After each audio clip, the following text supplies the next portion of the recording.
Chapter 8.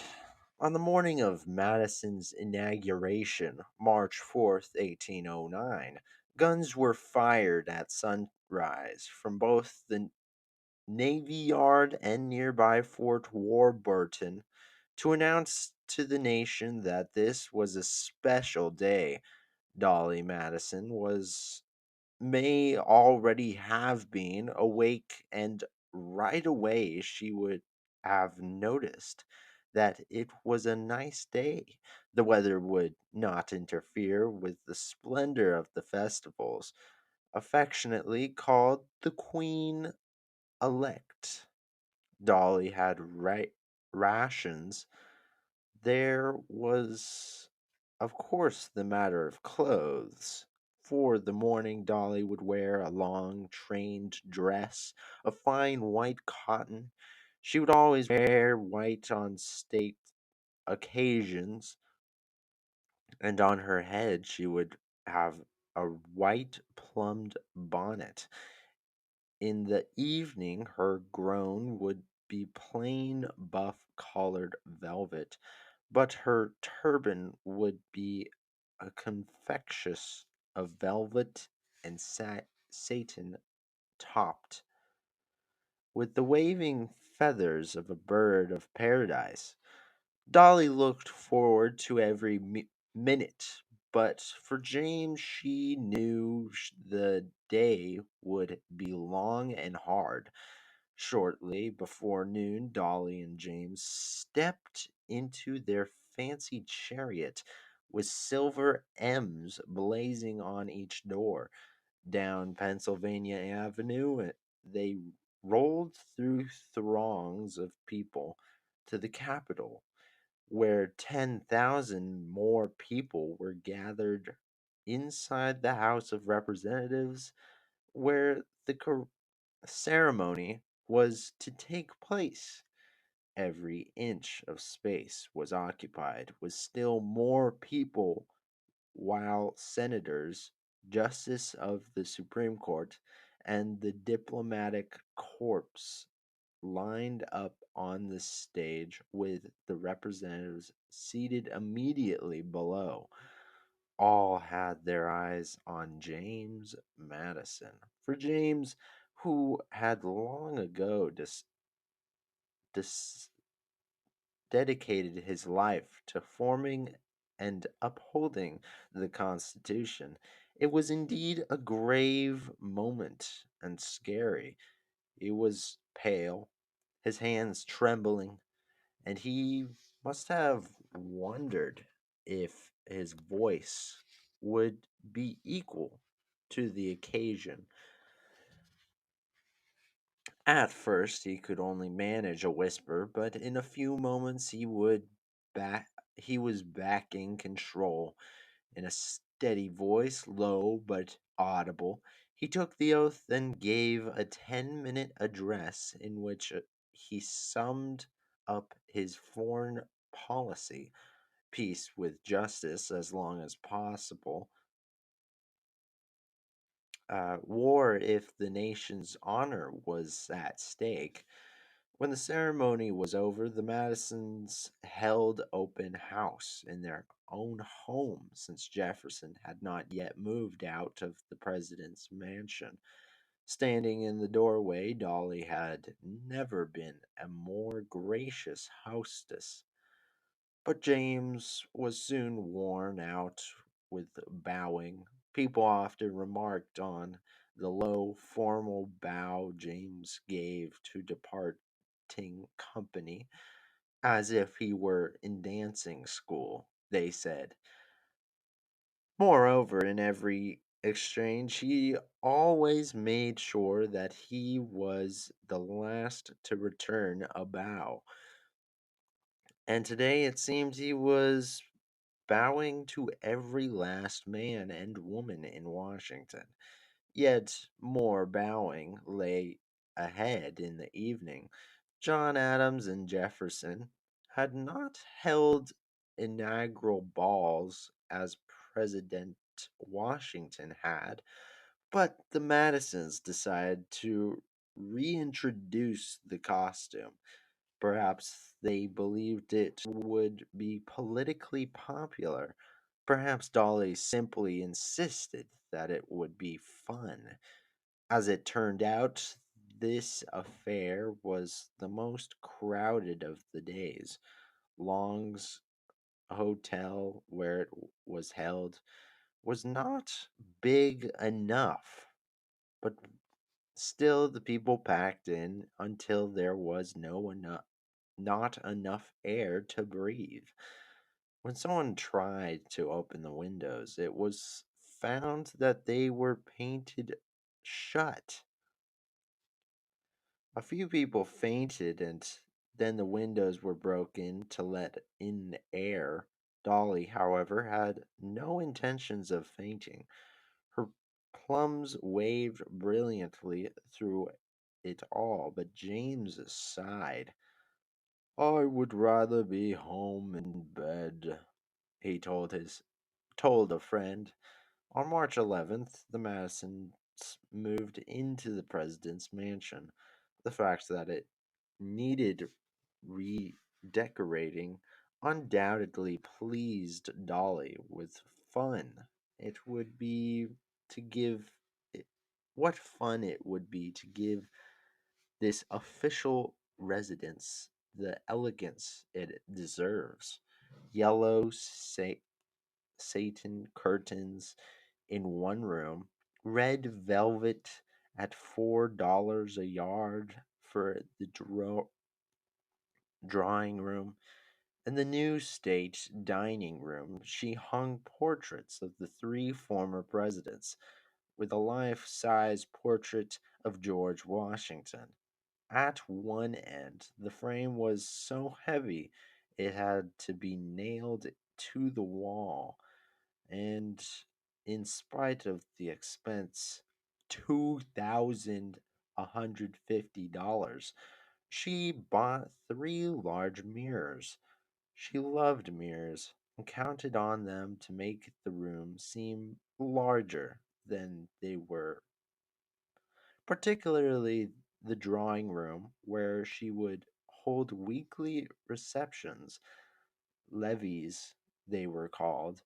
She gave her first one on May 31st, but it was so well attended, as all her receptions would be, that not one, even with the mirrors, could she pretend that the room was large enough.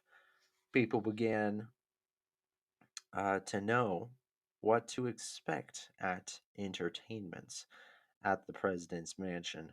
No pastries ever, but they could look forward to being served ice cream, that delicious frozen dessert that Jefferson had introduced from France.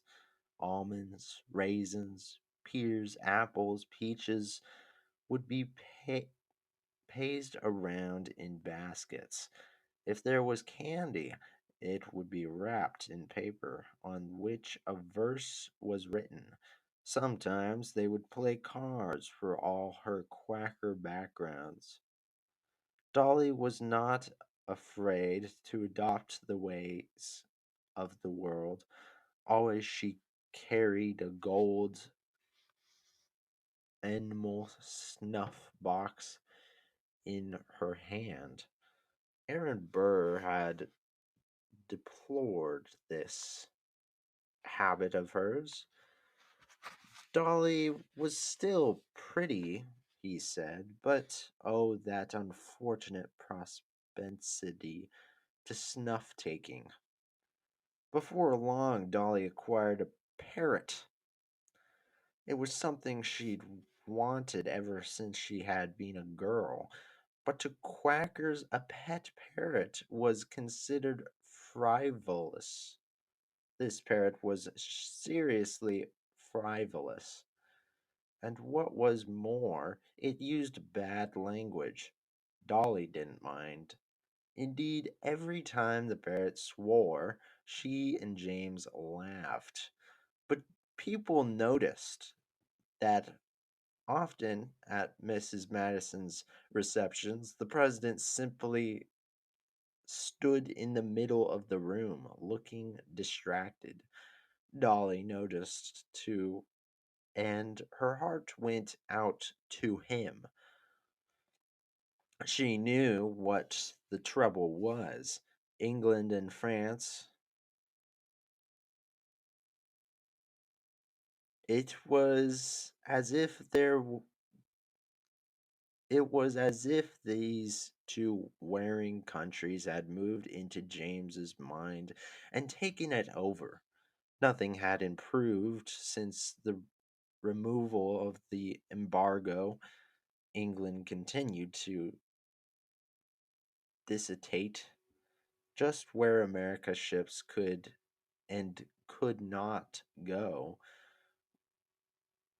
What they could and could not do, and when English needed more sailors, they stopped American ships and took them. Madison twisted and turned under the insults, for they were insults, he protested, threatening and tried one diplomatic maneuver after another. Why couldn't England see reason? Occasionally, there were moments of hope. Indeed, shortly after the inauguration, the British ambassador, David Erskine, told Madison in England told Madison that England was ready to sign an agreement to remove all restrictions on trade. Of course, the country was overjoyed, and on June 10th, 1809, the day trade was officially reponed. The country celebrated in its usual relic- rollicking fashion. Madison had no reason to think that anything would go wrong with the agreement. Still, he had inserted a clause into the agreement reminding King George that he had done nothing to the English officer responsible for firing on the Chesapeake. Madison wanted to keep the record straight, and Americans did indeed resent England. Ignoring the incident as if it had never happened, but when King George read the clause, he was furious. He would not put up with such impertinence. Impertinence, he said. The deal was off. Forget it. And he recalled his ambassador to the United States, claiming that he had disobeyed instructions.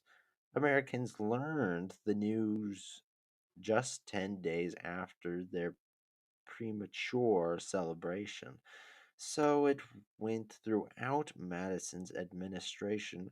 Governing the United States was like running an obstacle course, knowing that one misstep could land the country into war. The Federalists were one of the obstacles. They call they called Madison weak, wavering, pro-French, and entirely dependent on the advice of Jefferson. One Federalist who kept an eye on Virginia mail reported that in the course of 3 months, Madison had written to Jefferson 12 times. This proved, he said, that Madison couldn't make a move without Jefferson's approval. Actually, they had been corresponding about problems with a newborn lamb. Another obstacle lay with the three British ambassadors who, one by one, succeeded David Erskine. The first was known in Europe as a hatchet man, and indeed he did seem to approach every problem as if he had a hatchet in hand. Hardly had he arrived in America before he began to talk of exchanging blow for blow.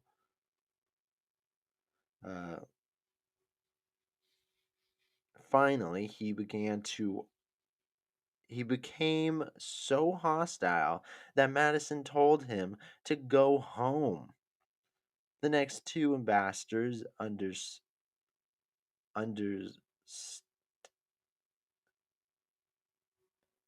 underestimated Madison and the temper of the country. There would never be war, they said.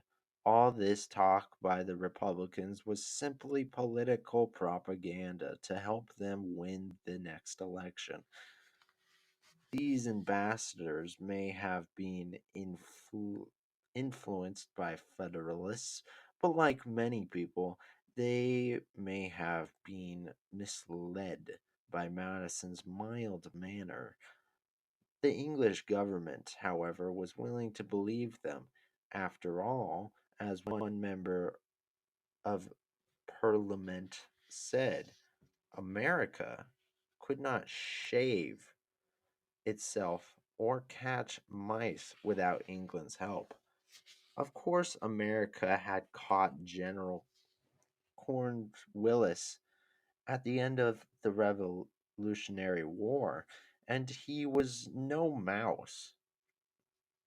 But England seemed determined to overlook General Cornwallis and the Revolutionary War, while France's injustice were due to Napoleon's grittiness. Madison said, England's were calculated to keep America weak. America might not be col- colony now, but it must not become a rival. Madison tried to play one country against the other.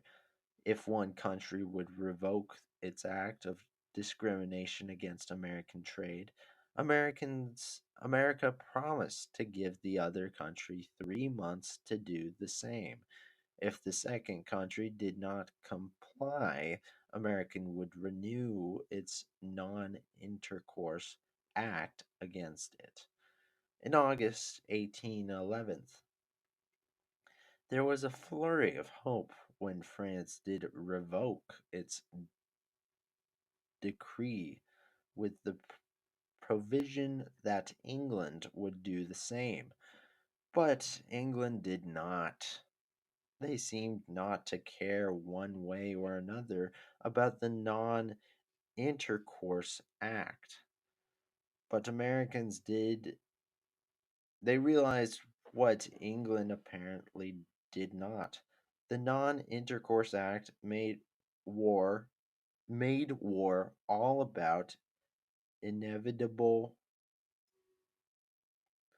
made war all but inevitable. New England Federalists, always partial to England, cared most of all. They were the ones who did the most trading with England, and war was the last thing they wanted. They attacked Madison so viciously in the press that friends suggested that Madison take legal action, but he said no. However, history may judge Madison on his political performance. No one can say that he did not stand up for freedom of the press and freedom of religion whenever he had the chance. Fortunately, Summers gave the Madisons a long vacation from Washington and its problems. This year, 1811, when the trouble with England was reaching its climax, James and Dolly looked forward eagerly to their time at Montpelier. Never mind that New England Federalists were threatening to impeach Madison. Next year, there would be an election, and if the people wanted to get rid of James, they could vote him out. James and Dolly were not going to bother themselves with the Federalists or thoughts of the election. They were going to give England every chance to come to its senses. And since it took 6 or more weeks for news to travel across the Atlantic, they figured that at least their summer was safe. As soon as Madison had been elected president, he had begun work on remodeling Montpelier. He added two new wings, one on each side, one so that his mother would have her own suite. He added basement kitchens, a library upstairs, and in the front garden a gazebo, which looked like a small Greek temple. At one point, he wrote to Jefferson asking how to make stucco. When he found out he had the brick ex- exterior of the house covering with stucco, and Dolly had the three front doors painted her favorite color, yellow. One room in the house James called the clock room because of the tall English clock that kept time on history itself. For this was always the American history room. Busts of Washington, Jefferson, John Adams, and others stood around the sides of the room, and patriots of America, American heroes, and pictures of patriots' events hung on the walls. There was also a marble bas relief of Madison himself. He didn't think of himself as a hero, but he could not deny that the life of the country had long ago also become his own. Dolly spoke of this summer as being one of health and peace, which shows how much she enjoyed company. The Madisons were inundated with guests that summer, some invited, some unannounced. But as far as Dolly was concerned, the more the merrier. Both in Washington and here, her sister Anna and her sister Lucy and their children often came for long periods. At one point, there were 23 children in the house. Dolly laughed. There was plenty of room, and she and James took special joy in their nieces and nephews. But always Dolly had to count on unexpected visitors before serving dinner at 4 o'clock. Dolly or James would look through the telescope that they kept on the front porch to see if anyone was driving up the road. Everyone could not expect a warm welcome. Everyone could expect a warm welcome. The prevailing mood at Montpelier, a guest reporting, was one of freedom. But Congress was to meet in November, and nothing was safe after that. Jefferson, who was not a good public speaker, had established the practical practice of sending his message to Congress to be read by the clerk instead of delivering them himself. Madison followed his example. On November 5th, his speech was read by a clerk, and no matter how poorly it may have been presented, no one could mistake the urgency of Madison's message. Since war seemed inescapable, inescapable, Madison said. They should not just wait for it to come, they should prepare for it. In the end, Congress agreed that all naval vessels should be made ready for duty and merchants' vessels should be armed. More important, a bill was passed to enlist 25,000 men into the army, even though everyone knew that America didn't have the money to either pay or equip that many troops. The fact that Americans were taking such measures ought to impress England. The news would be sent to England on the ship the Hornet, and although they could not expect the Hornet to return with reply before April, they would be prepared for the worst. The worst was what they expected. Dolly told her sister Anna, "I believe there will be war." And while there was still time, she wrote to a friend in Paris asking her to send large head dresses, a few flowers, feathers, gloves, stockings, black and white, and anything else pretty. But she worried about James. Unable to sleep, he kept his candle lit all night while he seemed and how while he read and planned how to carry on the war. Once war was declared, he thought the best thing to do was to send a small army to Halifax and Quebec before the British could get reinforcements there. In that way, Canada would be held hostage, but all depended on the Hornet. As soon as the trees began to leaf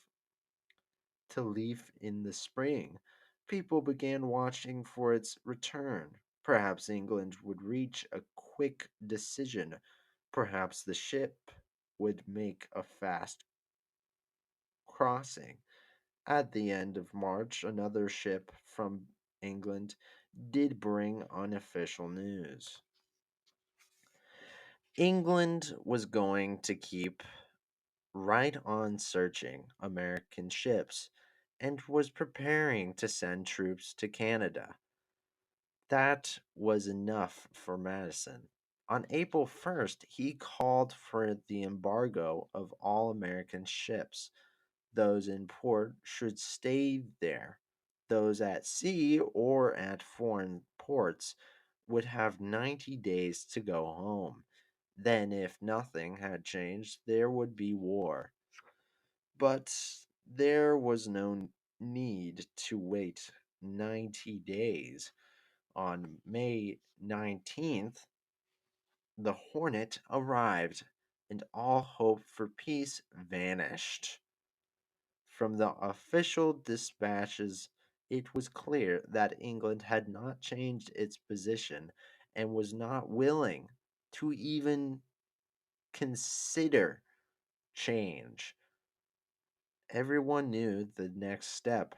According to the Constitution, it was up to the Congress to declare war on, and on June 1st, James Madison sent a message to the House recommending that it do so.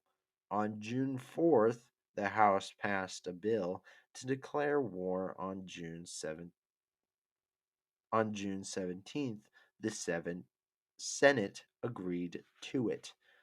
The next day, President Madison signed the Declaration. So the nation was at war, even though the Massachusetts Federalists and their legislature argued its citizens not to operate in any way. They called it Mr. Madison's War. And talking again of secession, others referred to it as the Second War of Independence. But when whatever it was called, it had to be won, and the prospects were not bright.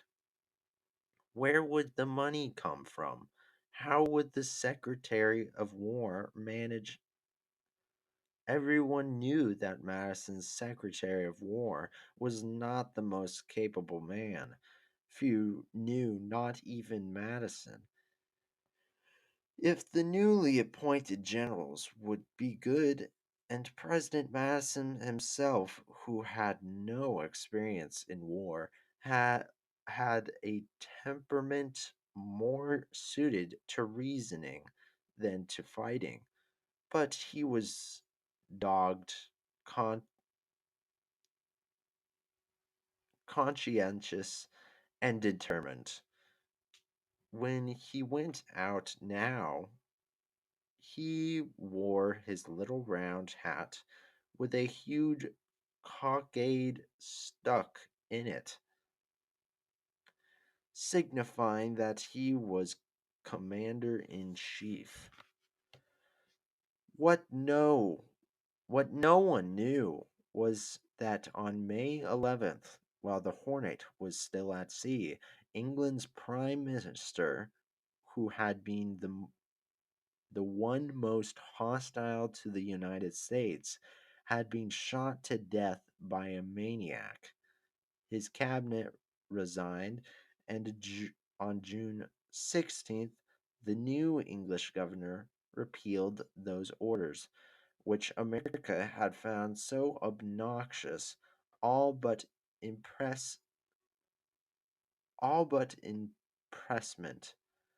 As it turned out, America began its war one day after war many no longer have been necessary. But no one would learn of this until much later. In any case, neither side would turn back now.